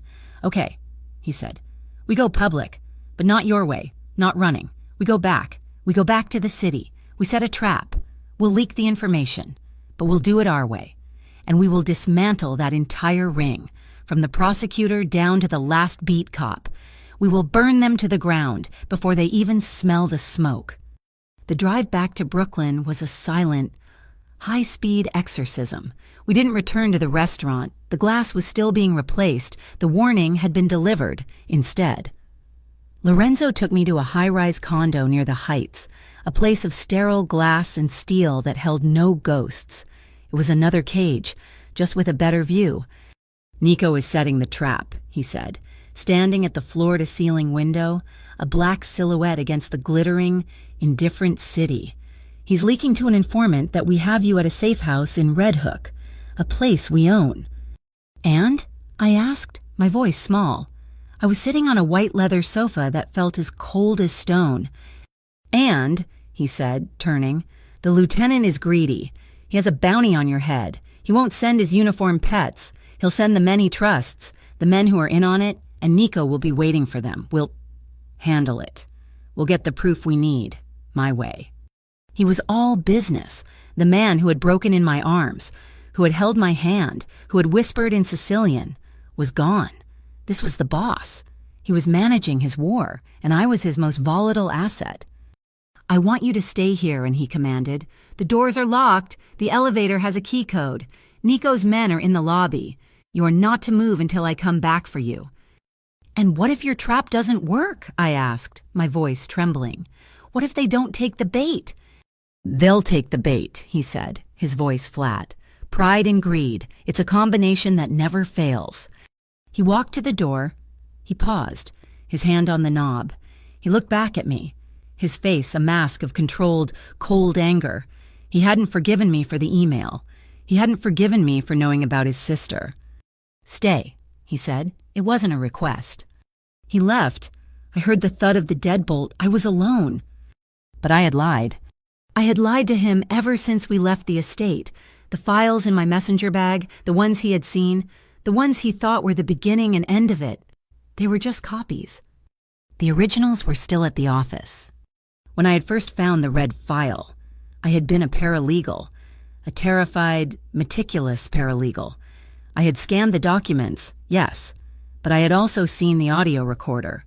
I had seen the original ledgers, the ones with indented, handwritten notes, the real proof, and I had been too terrified to take them. I had hidden them, not in my desk, but in the archives, in a false-bottomed box I had used for years to hide personal items. Lorenzo's plan was good, but it was a trap to catch soldiers. I wanted the kings. His plan would start a war. Mine would end it. I had to go back. My hands were shaking. This was insane. I was a target. There was a bounty on my head. But the thought of sitting here, a porcelain doll on his protected shelf while he fought a war for me. I wasn't Julia. I wasn't a ghost. I was a participant.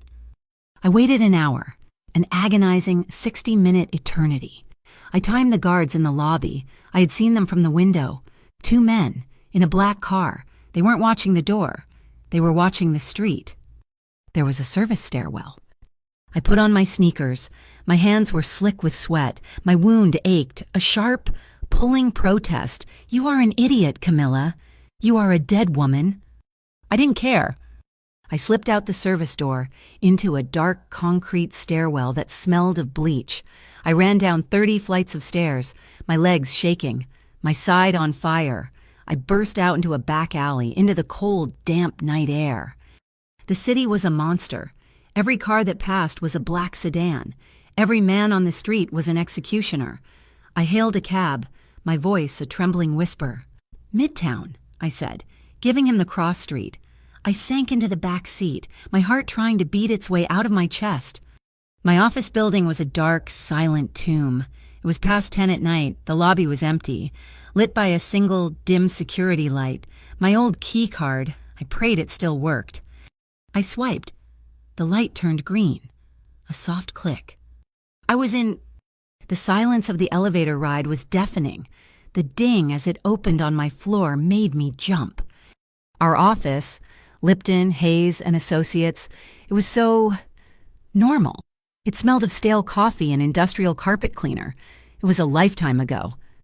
I didn't turn on the lights. I used the light from my phone, my desk, my old, messy desk. It was just as I had left it, a cold cup of tea, a stack of files I would never finish. I went to the archives. The room was cold. I found the box. My hands were trembling so badly, I could barely work the false bottom. It clicked open. There it was, the red file. And inside, the digital recorder, the ledgers, the originals. Relief washed over me, so potent it made me dizzy. I had it. I had all of it. "I knew you'd come back." The voice was cold, businesslike. I froze. I spun around, my phone's light catching his face. He was standing in the doorway of the archive room. He was wearing a simple, dark suit. He was not a cop. He was something else. He was the man from my nightmares, and he was not alone. A second man, built like a refrigerator, stepped up behind him. "The lieutenant said you were stupid," the first man said, stepping into the room. He smiled. It was a thin, reptile-like expression, and he was right. He said you'd never be able to leave the proof. I backed up, hitting the metal shelving. A stack of boxes rattled. "Give it to me," he said. I don't know what you're talking about." He sighed. "Don't, please. It's so boring." He nodded to the man behind him. "Get it." The large man moved. He crossed the room, grabbed my arm in a grip that felt like a steel trap. He ripped the file from my other hand. He tossed it to the first man. "See," the first man said, opening it. "Was that so hard? Now, we just have to clean up the loose end." The large man's other hand clamped over my mouth, stifling my scream. He was so strong. He was dragging me backward, out of the archives, into the main office. I was kicking, my heels making no sound on the carpet. This was it. This was how I died, in a dark, empty office, over a file. A crack. It was the sound I had heard on the street, the sound that had torn through my side. The man holding me, he grunted, a wet, surprised sound. His grip on my arm loosened. His hand fell away from my mouth. He slumped, his massive weight pulling me down with him. I screamed. I scrambled away, crab-walking backward, my hands slipping on the carpet.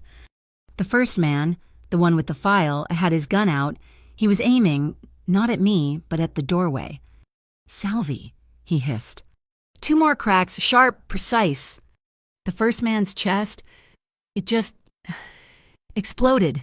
He looked down, a look of pure, stupid surprise on his face. He dropped the file. He dropped his gun. He fell backward over a desk, crashing into a row of cubicles. Silence. The only sound was my own ragged, sobbing breath. Lorenzo Salvi stood in the doorway. He was not a silhouette. He was lit from the hall light behind him, and he was a god of wrath. His face was a mask of cold, white-hot fury. His gun was in his hand, steady, held down at his side. He didn't look at the men he had just killed. He looked at me. He strode across the room, his long coat sweeping behind him. He didn't stop until he was towering over me, where I was still huddled on the floor. "Get up," he commanded. His voice was a low growl. I used a chair to pull myself up, my legs shaking so badly I could barely stand. He grabbed my arms. His grip was bruising. He was shaking. He was shaking with rage. "What the hell did you do?" he roared. His voice echoed in the dead office. "What in the hell were you thinking?" You lied to me," he yelled, his face inches from mine. "You snuck out. You came here, to the one place they knew you would come, for paper. He could have killed you. He was touching you." "I had to," I screamed back, shoving at his chest. It was like shoving a wall of granite. "I had to get the originals, the audio. It's my life, Lorenzo. You don't get to own me." "Own you?" he bellowed, his eyes black with a fury I had never seen. "This isn't about owning you. This is about protecting you. I had a plan. I had my men. I had everything under control. And you tore it all to hell because you're a stubborn, reckless idiot. And you're a hypocrite," I shrieked, my own tears of rage and terror streaming down my face. You tell me to be dangerous, and then you try to lock me in a tower. I am not your sister. I am not your project to save. I won't just hide." The sound of distant sirens, getting closer. He growled, his voice breaking. He was at a loss for words. His grip on my arms was the only thing holding me up. The tension between us was a physical thing. It was a wire, pulled so tight it was screaming, "You stubborn." He didn't finish. He yanked me forward. His mouth crashed down on mine. It wasn't a kiss. It was an explosion. It was a punishment, and it was a war. It was all the rage and the terror and the frantic, desperate relief that I was alive. His lips were bruising, his teeth scraping mine. His hands left my arms, one tangling in my hair, gripping the back of my head, holding me in place. The other hand was frantic. It was on my back, my side, my waist, moving with a desperate, trembling urgency. He wasn't just holding me. He was checking me for wounds. He was assuring himself I was whole. I fought him, and I kissed him back. I poured every ounce of my fear, my anger, my defiance into it. My hands fisted in the front of his expensive coat, clinging to him. I was crying. He was shaking. This was not the slow burn of the basement. This was not the raw grief of the storm. This was chaos. This was the frantic, desperate, ugly, beautiful truth. He was furious because he cared. I was reckless because I trusted him to be there. The sirens were on the street now, loud. He broke the kiss, his forehead resting against mine. We were both panting, our breaths mingling. His eyes were closed. "They're here," I whispered, my lips numb, bruised. "I know," he rasped. His hand was still fisted in my hair. "Of all the stupid, idiotic, brave things." He opened his eyes. They were dark, stormy. "We have to go." He didn't let go. He just held me. "Lorenzo," I said, the sirens wailing. "I know," he growled. He kissed me again, once, hard, fast, a brand. "I know." He grabbed my hand. He bent down, scooped up the fallen file, and he pulled me. "Now." We didn't take the elevator. We ran, down the hall to the service stairs. We ran, hand in hand down 30 flights, our footsteps echoing in the concrete well. We burst out into the alley, just as the first blue and red lights painted the front of the building. We didn't stop running for 10 blocks. The warehouse was in Dumbo, tucked away by the river, a vast skeletal building that smelled of dust, mold, and the faint, salty tang of the East River. It was cold and dark. He got a single bare bulb to flicker to life in a small, caged-in office, illuminating a beat-up metal desk and 2 chairs. He was silent. The fury had cooled, leaving behind a grim, cold stillness. He was making calls, low, angry commands in Italian. He was calling off the trap in Red Hook. He was moving his men. I just sat. I was vibrating, the adrenaline slowly leaving my body, leaving me cold and shaky. He finished his call, snapping his phone shut. He stood in the middle of the vast, dark space, just watching me. "You're lucky to be alive," he said. His voice was flat. "I know. They were going to kill you." "I know, Lorenzo. If I hadn't followed you, if I hadn't put a tracker on your phone after the estate..." My head snapped up. You tracked me.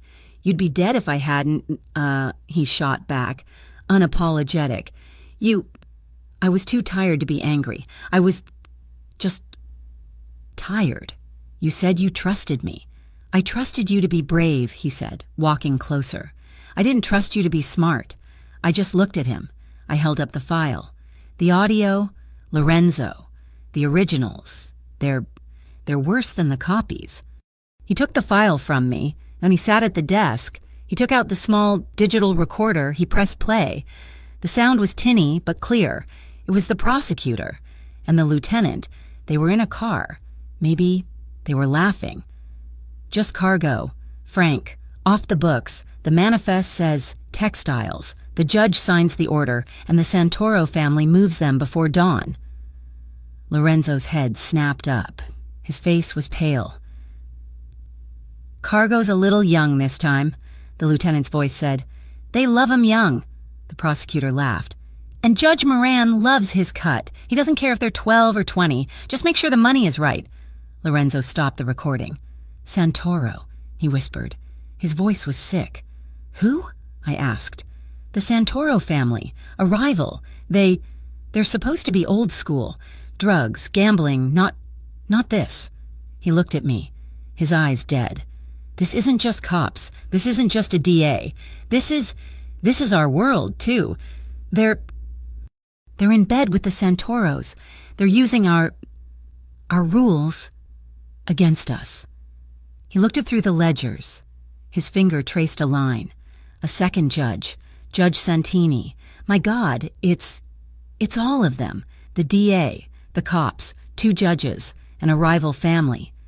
He was silent for a long, long time. He just stared at the wall, the recorder in his hand, the weight of it. It was crushing. This wasn't just about justice. This was about a war, exposing this. It would break every truce. It would shatter the balance. It would bring the entire city down on his head. He looked at me. His face was calm. The storm was over. The cold, clear resolve was back. "Consequences be damned," he whispered. He opened a battered laptop on the desk. "They don't get to win." For the next 4 hours, he worked. He was meticulous, a different kind of general. He set up encrypted proxies. He created anonymous email addresses. He broke the audio file, the scanned ledgers, and the manifests into 5 separate, firewalled packages. "One for the Times," he murmured, his fingers flying. "One for the Post. One for that blogger in Queens. The one they can't buy. 2 for the National Wire Services. They'll all get it at 4 a.m. They won't be able to kill the story. It'll be too big. It'll be everywhere."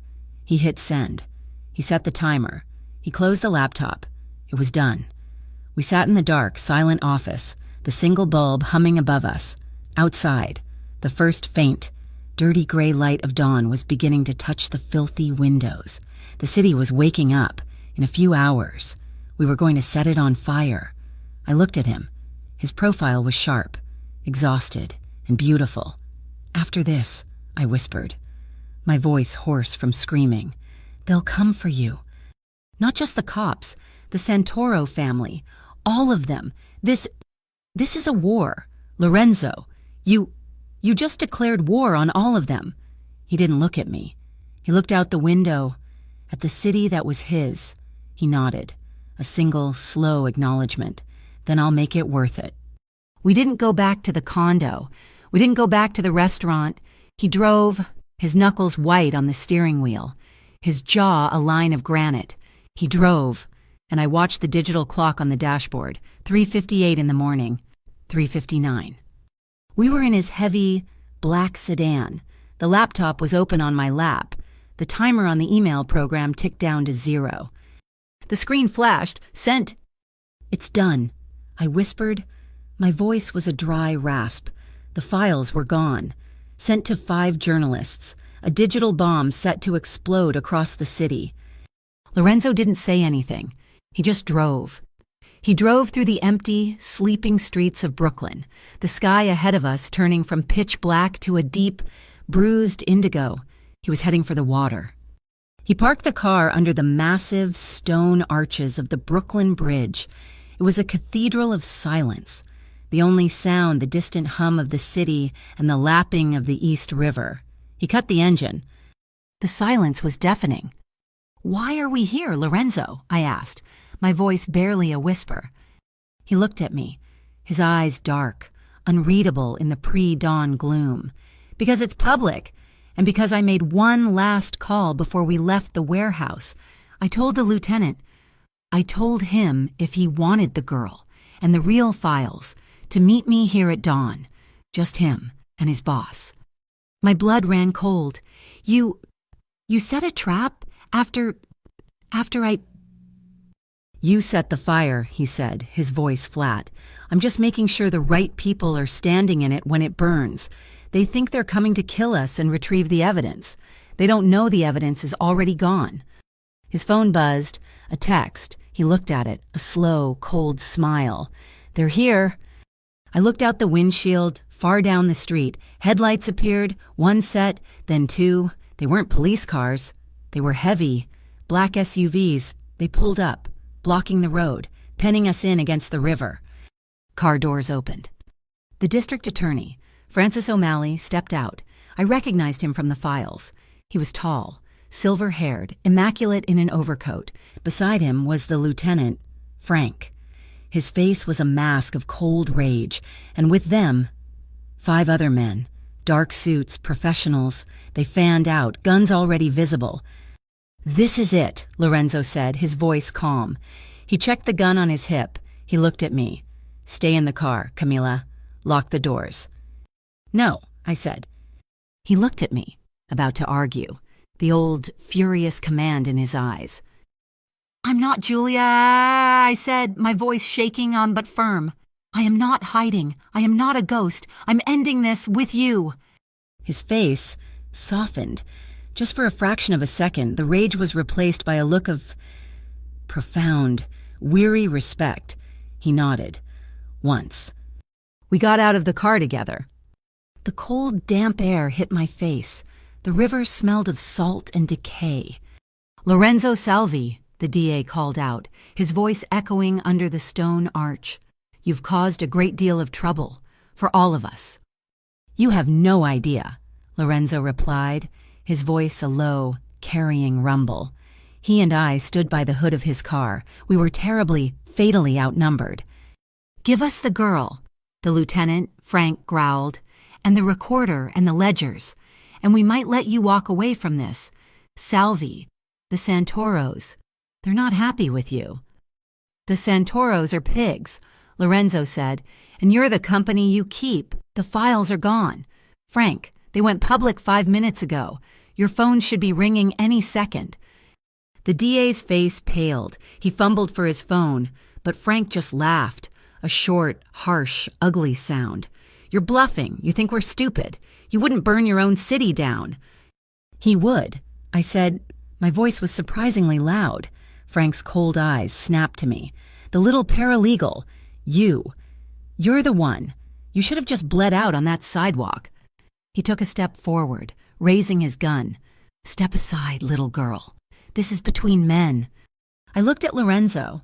He was watching Frank, his body tensed, a predator about to strike. I looked back at Frank.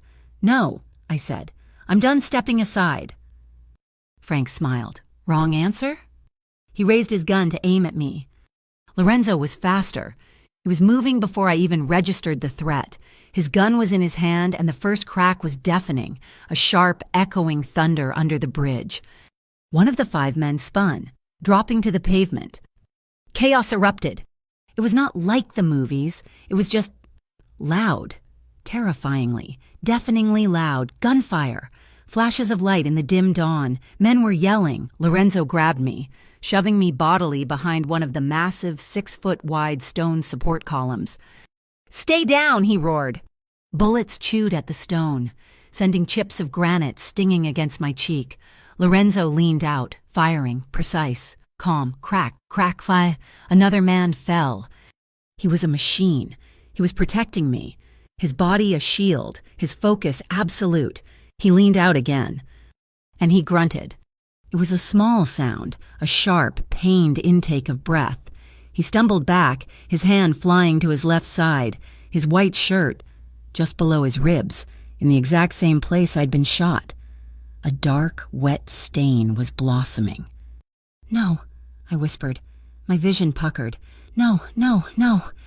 He slid down the column, his back hitting the stone, his gun hand wavering. He was bleeding. He was bleeding badly. "Lorenzo!" "I'm fine," he gasped, trying to raise his gun, but his arm was weak. Frank, the lieutenant, stepped out from behind an SUV, and he was smiling. He had his gun leveled, not at me, but at Lorenzo. "Got you. Salvi. You should have stayed out of it. You and your honor." Lorenzo tried to lift his weapon. He couldn't. My mind went quiet. The terror was there.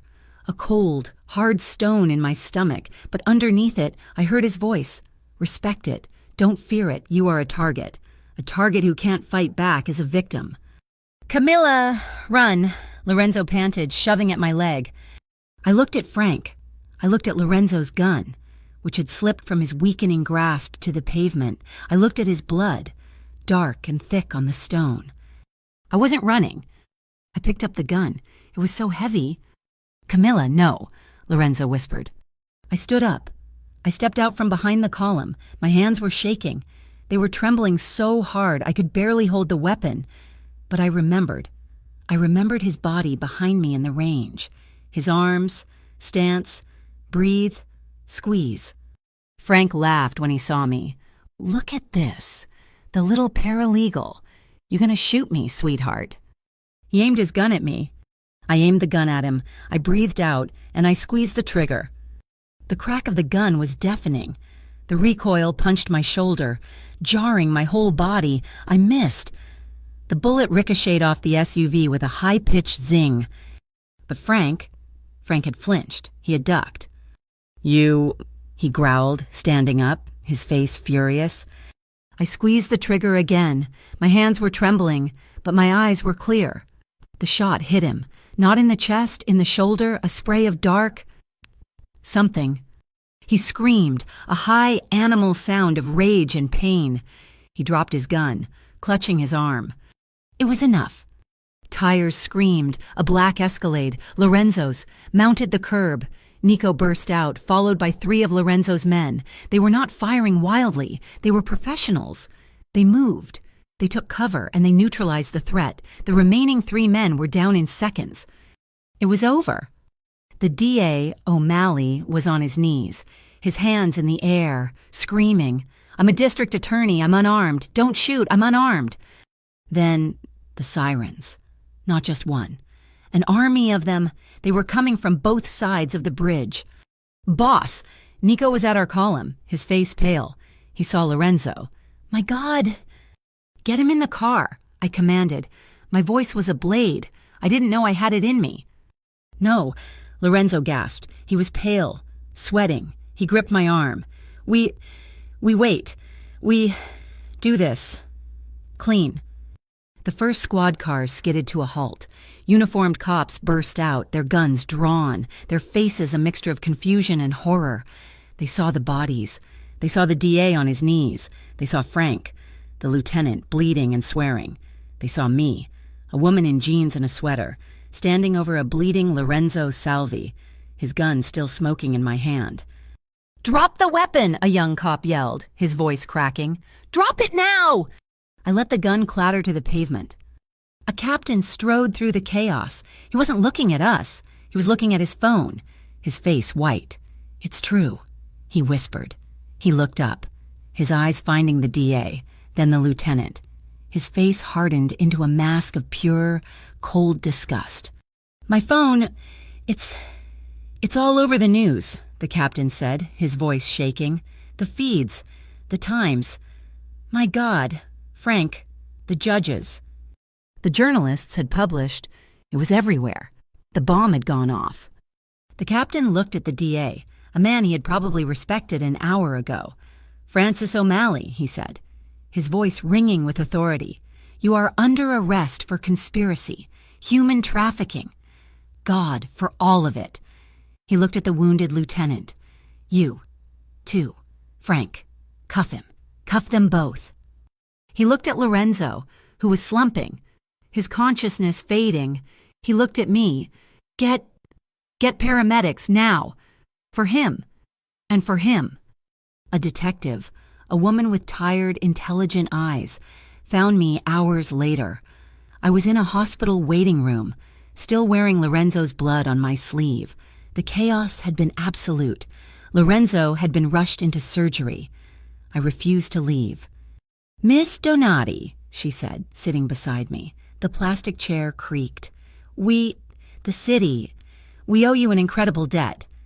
I just stared at the wall. He's still in surgery. He's strong." She sighed.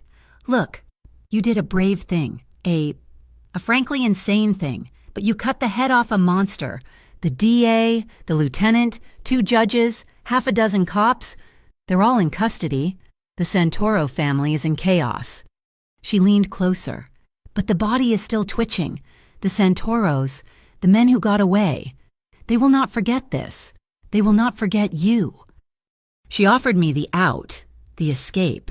"We can put you in witness protection, a new life. We can have you on a plane tonight, a new name, a new city. You'd be safe." I thought about it. A new life, a life without blood, a life without shadows, a life without fear, a life without Lorenzo. I turned my head and looked at her. "No," I said. My voice was quiet, but it was not the voice of a victim. "Thank you, but no. I'm not running anymore. My life is here." She studied my face, then nodded slowly. "God help you, kid." He was in that hospital for 2 weeks. I never left. I slept in the hard plastic armchair by his bed. I held his hand when he was unconscious. I watched his scarred, strong chest rise and fall. Nico brought me food. Sophia brought me clean clothes. I read the newspapers to him. My voice low. "Hero paralegal refuses witness protection. Corruption ring smashed. Salvi crime family implicated in takedown." On the 4th day, he woke up, his eyes, hazy with medication, found me. He didn't speak. He just turned his hand over, his fingers lacing with mine. His grip was weak, but it was there. It was enough. Weeks later, the city was still healing. The indictments were front-page news every day. And Salvi's Ristorante reopened. It was quiet, no grand party. Just a Tuesday night, the doors open, the regulars, the ones who knew, came back. They came back to show their loyalty. I was there. I wasn't hiding in the penthouse. I wasn't a guest. I was at the front, by the reservations book. Sophia was at my side, her face proud. I was learning the business. I was learning the family. The penthouse was still mine, but it was ours now. He walked in just after 7. The restaurant went silent. He was limping. He walked with a cane, a simple, elegant black cane with a silver head. He was thinner than before, and the suit he wore hung a little looser. A pale, angry scar cut through his left eyebrow, a permanent reminder of the shrapnel from the bridge. He was scarred, just like me. He ignored the stares. He ignored Nico, who tried to help him. He walked straight to me, at the hostess stand. He didn't say a word. In front of the entire, silent dining room, he took my hand. He brought it to his lips, turning it over, and pressed a kiss into my palm. It was a slow, deliberate, possessive kiss. It was a declaration. In his world, in front of his people. He was branding me as his... "Lorenzo," I whispered, my face burning. "People are watching." "Let them watch," he murmured, his dark eyes holding mine. "Let them see." That night, long after the last diner had left, after the last waiter had gone home, I was finishing the books at the bar. Sophia had turned off the main lights. The dining room was dark, lit only by the low, amber glow from behind the bar and the million glittering lights of the Brooklyn skyline. I heard the tap of his cane on the marble floor. He stood in the middle of the room, watching me. He was tired. The limp was worse. He held out his hand. "What?" I asked, smiling. "Dance with me." "There's no music, Lorenzo." "There's the city," he replied, his voice a low rumble. I put down my pen. I walked to him. I took his hand. He pulled me close, his other arm sliding around my waist, his strong, warm hand splayed against the small of my back. He pulled me flush against him. I rested my head on his chest. I could hear the steady, strong beat of his heart. We danced. We just swayed in the dark, in the silence, holding each other. The city glittering behind us like a fallen constellation. We were not the same two people who had met in this room. He was a boss, scarred and weary. I was a paralegal who knew how to shoot. We were two broken, jagged pieces, and somehow we had made a whole. I held him tighter, my arms around his neck, my face buried in his shirt. It smelled of soap and starch and just him. "You saved me," I whispered, my voice thick with tears. I hadn't realized I was crying. He stopped moving, and he pulled back, just enough to look down at me. His hands framed my face, his calloused thumbs brushing away my tears. His eyes, in the dim light, were not the eyes of a killer or a boss. They were just the eyes of a man who had seen too much. "No," he answered, his voice a rough velvet, so low I could barely hear it. "You made me want to be saved." Thank you so much for listening to the story of Camilla and Lorenzo. I'd love to know where in the world you're tuning in from. Please, leave a comment below. And if you want more stories like this, don't forget to subscribe to Mafia Romance Stories. Share your thoughts in English about their journey. I'll be reading.